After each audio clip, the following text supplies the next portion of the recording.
Hello साथियों, स्वागत है आपका सिविल सागा में। साथियों, आज हम डिस्कस करेंगे एक इम्पॉर्टेंट टॉपिक जो कि हमारे बीपीएससी एग्जाम के लिए इम्पॉर्टेंट हो जाता है। वो है आपका पॉलिटी।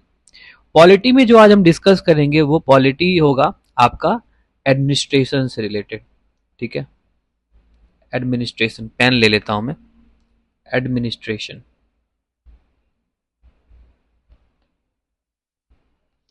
ठीक है। अब देखो, जो एडमिनिस्ट्रेशन होता है वो थ्री पिलर्स होते हैं, इसके थ्री ऑर्गन्स और थ्री पिलर्स ऑफ दिस क्या होता है। ठीक है, एडमिनिस्ट्रेशन इन बिहार, जो कि एक होता है आपका, पहला होता है बिहार लेजिस्लेचर, दूसरा होता है आपका एग्जीक्यूटिव, और तीसरा होता है आपका जुडिशियरी। ठीक है, तो ये आपका क्या है, थ्री ऑर्गन्स और पिलर्स ऑफ एडमिनिस्ट्रेशन। ठीक है, ये थ्री ऑर्गन्स और पिलर्स ऑफ एडमिनिस्ट्रेशन है। आज हम इसी पिलर्स के ऊपर बात करने वाले हैं, जो कि हमारे बीपीएससी के लिए बहुत इंपॉर्टेंट हो जाता है। यदि आप देखेंगे तो आपको 10 क्वेश्चन जो है आपको बीपीएससी में पॉलिटी से देखने को मिलेगा। ठीक है, तो चलिए शुरू करते हैं। सबसे हम पहले स्टार्ट करते हैं बिहार लेजिस्लेचर के बारे में। देखिए, बिहार लेजिस्लेचर जो है ना, जो आप देखोगे तो स्टेट ऑफ बिहार जो है, ठीक है, जो बिहार है वो फॉलो करता है क्या, वो फॉलो करता है बाई कैमरल सिस्टम। क्या करता है, बाई कैमरल सिस्टम फॉलो करता है। ठीक है, अब बाई कैमरल का मतलब ये हुआ कि एक तो अब बिहार का जो है ना, टू हाउसेस है। टू हाउसेस, पहला है बिहार लेजिस्लेटिव काउंसिल और दूसरा है बिहार लेजिस्लेटिव असेंबली। यदि आप बिहार लेजिस्लेटिव काउंसिल को देखो, बिहार लेजिस्लेटिव काउंसिल को यदि हम देखते हैं तो इसको हम क्या बोल सकते हैं, विधान परिषद। क्या बोल सकते हैं इसे, विधान परिषद।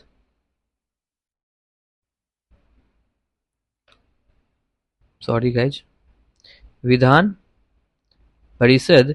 और इसको क्या बोलते हैं, विधान सभा। इसको क्या बोलते हैं, विधान सभा। ठीक है, अब देखो, ये तो था कि बिहार लेजिस्लेटिव जो लेजिस्लेचर जो है वो एडमिनिस्ट्रेशन, वो बाइकैमरल सिस्टम जो है वो दो ऑर्गन पार्ट में बैठता है और टू हाउसेस में। एक है बिहार लेजिस्लेटिव काउंसिल, एक है Bihar legislative assembly. Bihar legislative council को हम बोलते हैं विधान परिषद और इसको बोलते हैं विधान सभा। चलिए, अब आगे देखो, यदि आप कॉन्स्टिट्यूशन के आर्टिकल्स पे हम फोकस करेंगे, ठीक है, तो आर्टिकल 168 से आर्टिकल 212 तक of the constitution of India जो है ना, लेज करता है, lay down the provision for, किसका किसका प्रोविजन, किसका किसका ले डाउन करता है, ये करता है आपका लेजिस्लेचर का, उसके फॉर्मेशन का, लेजिस्लेचर के फॉर्मेशन का, प्लस इसके मेंबर्स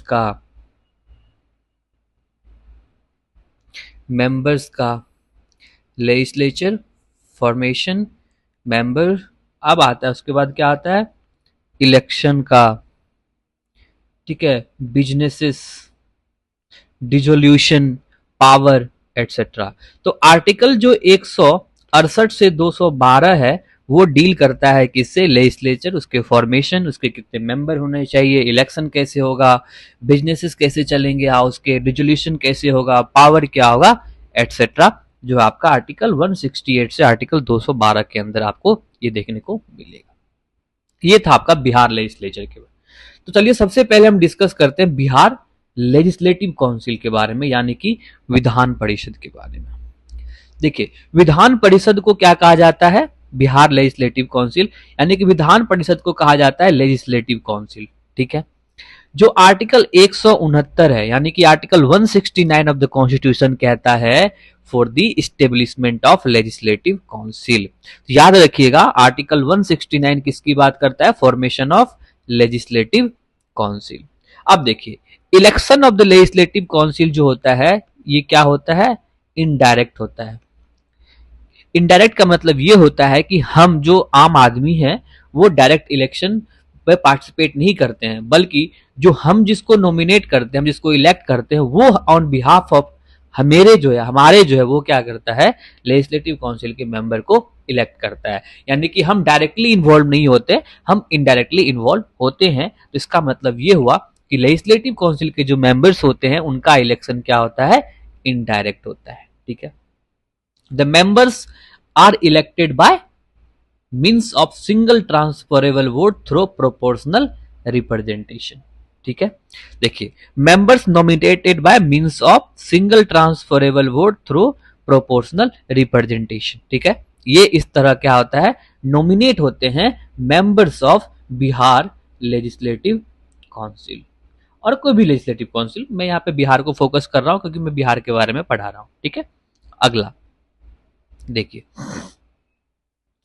लेजिस्लेटिव काउंसिल की बात किया जाए, जो देखिए एक चीज और आपको याद रखना है, चलिए यहीं पर हम डिस्कस कर, छोड़िए आगे बात बताएंगे। लेजिस्लेटिव काउंसिल जो है बिहार का बात कर रहे हैं कि वो बिहार विधान परिषद जो है फॉर्म हुआ था। बिहार विधान परिषद जो फॉर्म हुआ था वो 1911 में हुआ था, जब ये प्रोविंस ऑफ बिहार जो है क्रिएट किया गया था। किससे, बंगाल से। किसे क्रिएट किया गया था, बंगाल से। बंगाल से जब क्रिएट किया गया था 1911 में, तब ये आपका बिहार लेजिस्लेटिव काउंसिल यानी कि बिहार परिषद जो है आपका क्रिएट किया गया था। और जो काउंसिल जो था वो अपना पहला मीटिंग जो है कब किया, पहला मीटिंग जो है 1913 में किया था पटना कॉलेज में। ठीक है, अब हम बिहार के बारे में बता रहे हैं, यानी कि बिहार विधान परिषद के बारे में आपको बात कर रहे हैं। ठीक है, उसके बाद देखा जाए तो बिहार में जो है आपका, ये तो बता दिया 1911 में। हाँ, बिहार में जो पहला सेशन हुआ था, जो फर्स्ट सेशन हुआ था वो हुआ था आपका 1920 में। ये लिखा हुआ नहीं है, मैं इसको ऐड कर देता हूं।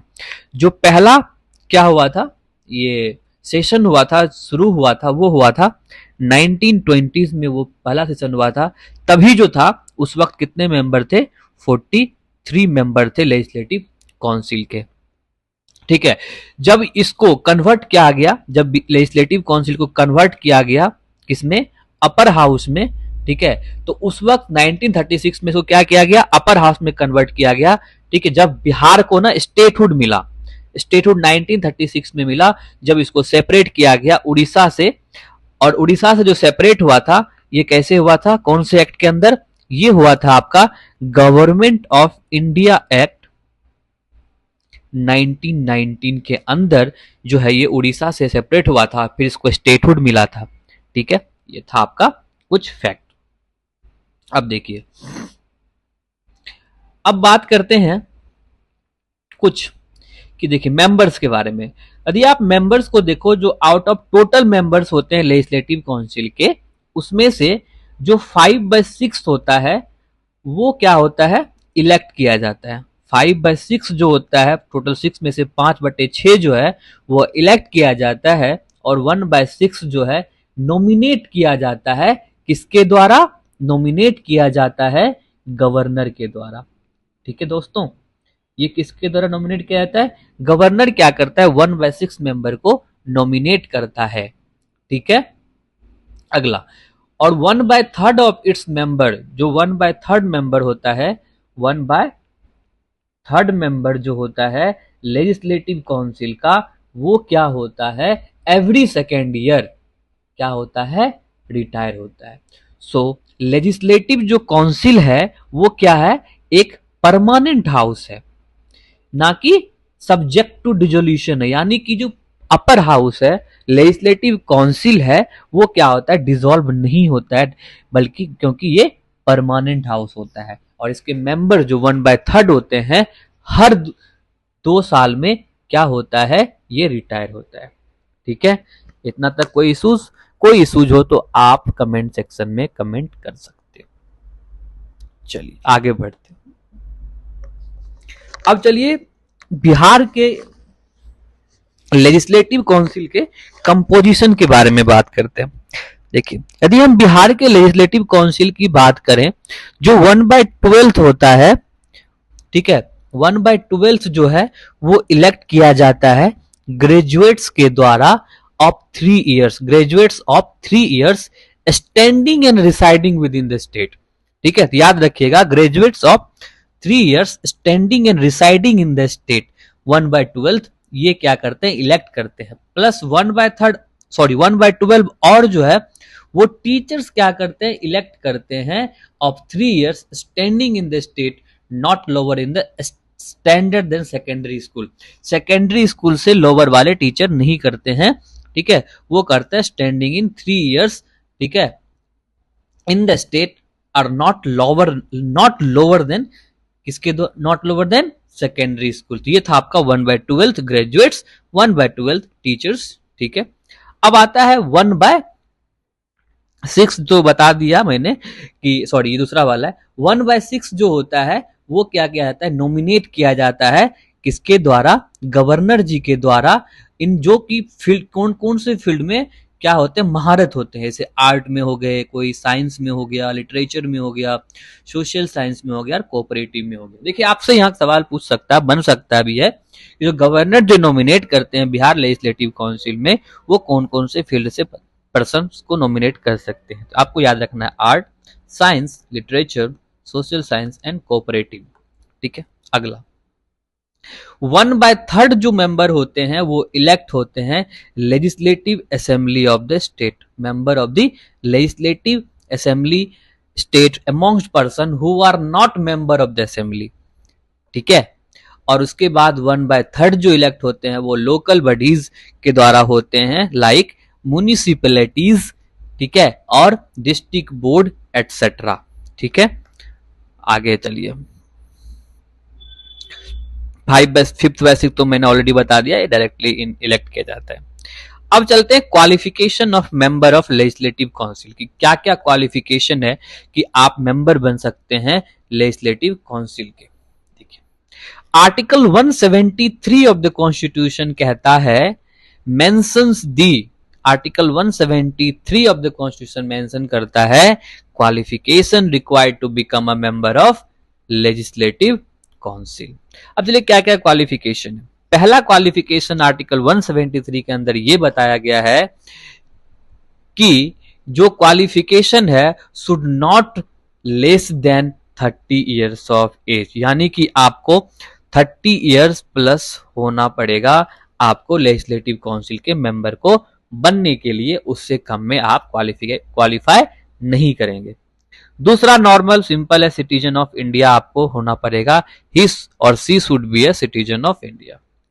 Should not be a member of legislature of union or of any other state, वो कोई भी मेंबर नहीं होंगे लेजिस्लेचर ऑफ यूनियन और any other state.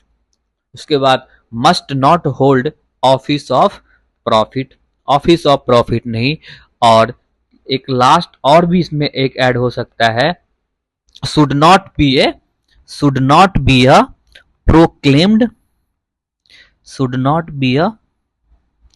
proclaimed criminal। ठीक है दोस्तों, should not be a proclaimed criminal। ये था आपका qualification of member of legislative council.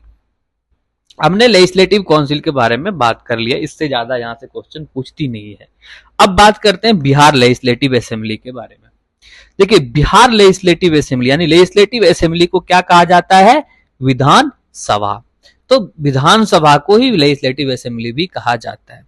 अब देखिए, अब जो लेजिस्लेटिव काउंसिल में मैंने क्या बोला था, इनडायरेक्टली इलेक्ट होता है, बट लेजिस्लेटिव असेंबली के जो मेंबर होते हैं डायरेक्टली इलेक्ट किया जाता है on the basis of adult suffrage, जो कि जनरल इलेक्शन होता है।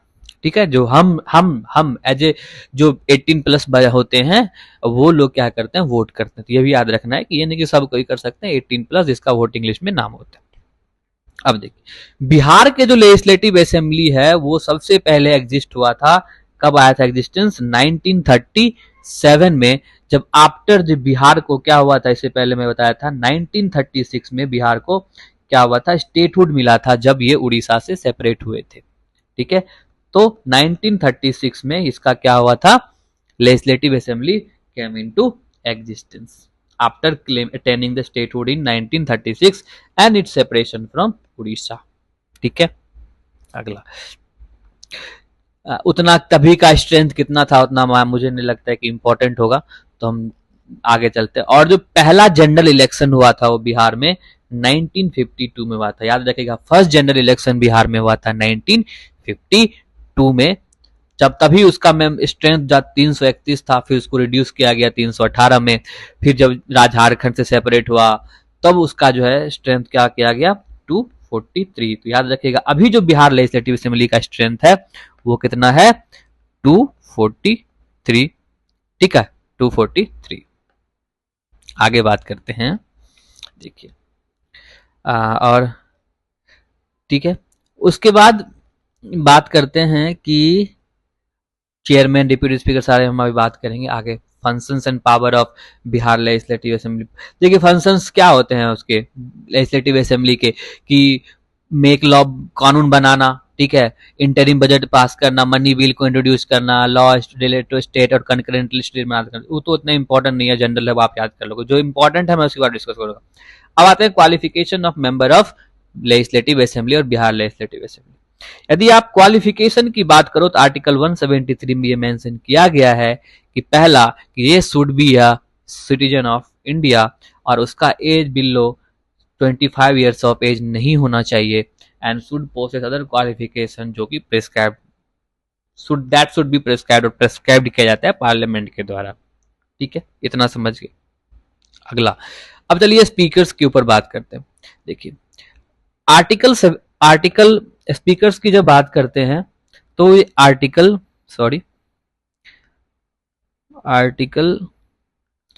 178 ऑफ द कॉन्स्टिट्यूशन इंडिया कहता है कि 1 speaker and 1 deputy speaker is appointed for each legislative assembly by the elected member of the assembly. जो इलेक्टेड मेंबर हमने बनाते हैं, इलेक्ट करते हैं, वो लोग क्या करते हैं, एक डिप्यूटी स्पीकर और एक स्पीकर को इलेक्ट करते हैं। ठीक है, जो पहला स्पीकर हैं बिहार के वो हमारे थे राम दयालु सिंह। याद रखेंगे आप, Ram Dayalu Singh was the first speaker और chairman of the Bihar legislative assembly. और ये कब बने थे, 1944 तक बने थे, 1937 से लेके 1944 तक। ठीक है, ये था आपका स्पीकर। पहला कौन था, राम दयालु सिंह। ठीक है, अपॉइंट कौन करता है, elected member of the assembly, और ये आर्टिकल 178 में ये बताया गया है। अब जो अगला इंपॉर्टेंट टॉपिक आ जाता है हमारे पॉलिटी से रिलेटेड, वो आ जाते हैं हमारे गवर्नर साहब के। वेरी वेरी इंपॉर्टेंट, मैं तो कहता हूं ये बहुत इंपॉर्टेंट है। अब देखिए, जो गवर्नर है और गवर्नर ऑफ बिहार, हम पर्टिकुलरली बिहार के बारे में बात करेंगे। जो गवर्नर ऑफ बिहार एक नॉमिनल हेड होता है and representation of the president in the state. जो आर्टिकल 153 से 161 में क्या किया गया है, कॉन्स्टिट्यूशन में ये बताया गया है कि appointment, tenure, election and powers and function of the state के बारे में आर्टिकल 153 टू 161 में मेंशन किया गया है। याद रखना है आपको। और ये गवर्नर को कौन अपॉइंट करते हैं, प्रेसिडेंट साहब अपॉइंट करते हैं for the term of 5 years, but remain in office at the pleasure of the president. ठीक है, अब आगे बात करते हैं। जो फर्स्ट गवर्नर ऑफ बिहार रहे हैं वो रहे हैं जयराम दास दौलत राम।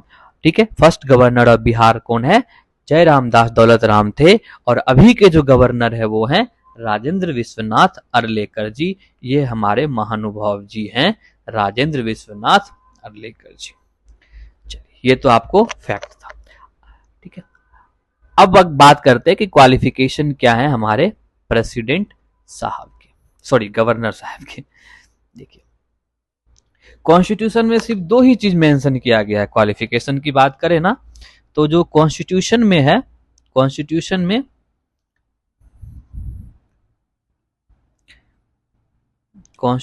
में सिर्फ और सिर्फ 2 चीजों के बारे में मेंशन किया गया है। वो पहला किया गया है कि वो सिटीजन ऑफ इंडिया होना चाहिए और कंप्लीटेड एज ऑफ 35, उसकी उम्र जो है 35 शुड हैव कंप्लीटेड। ठीक है, एडिशनली दो कन्वेंशन भी है।